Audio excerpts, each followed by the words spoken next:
What is up, everybody? I'm your Legendary Commander, and welcome back to Baldur's Gate 3. In this video, we're going to revisit an old one, and a good one. It's Magic Missile. I will be reusing some old video footage, because why not? But Magic Missile has changed a little bit, but not a lot either. There are shortcomings, but there are also improvements to Magic Missile at this point, which makes it a very, very good spell, while at the same time sometimes annoying.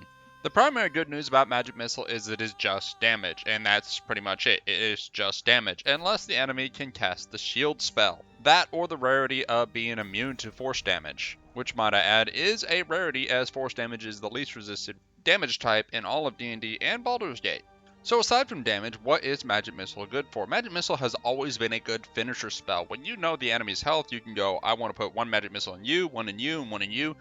And if you're upcasting, you can always add a few more.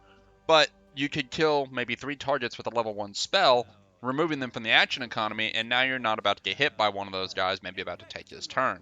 With that in consideration, there are also enemies that like to project copies of themselves that can be disrupted with just by hitting the target, and all you have to do is hit the target. You don't even have to damage it, you just gotta hit it to disrupt it. But those copies can otherwise attack you and actually do damage. Well, Magic Missile can quickly remove those targets from the field, and the enemy loses that ability. Now, less effective these days as you get into late game, but Magic Missile can be a great concentration spell breaker.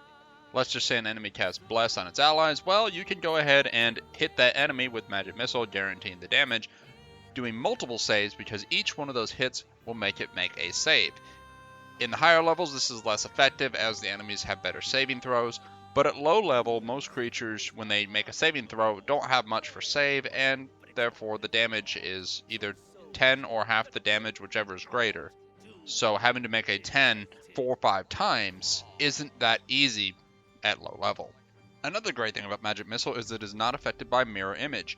You can basically cast a Magic Missile and bypass their mirror image, which means that they're low health, you can kill them maybe rather than wasting attacks.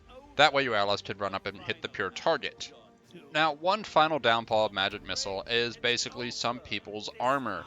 Some armors provide extra resistance that minuses damage taken. For example, my character Inquisitor Norel wears an armor that basically protects her for 3 points of damage from any source. This means Magic Missile with a default of no less than 2 damage must roll a 4 or 5 just so it can do 1 or 2 points of damage. And my Adamantium set I had previously -1. Now, most enemies don't wear this kind of armor, but there are the few that do, mainly your boss enemies, and those are the people you have to worry about. But guys, that's going to be it for this video. If you liked this video, hit that like button. Don't forget to subscribe. Make sure to tell your friends. But y'all take care, and I will catch you next time.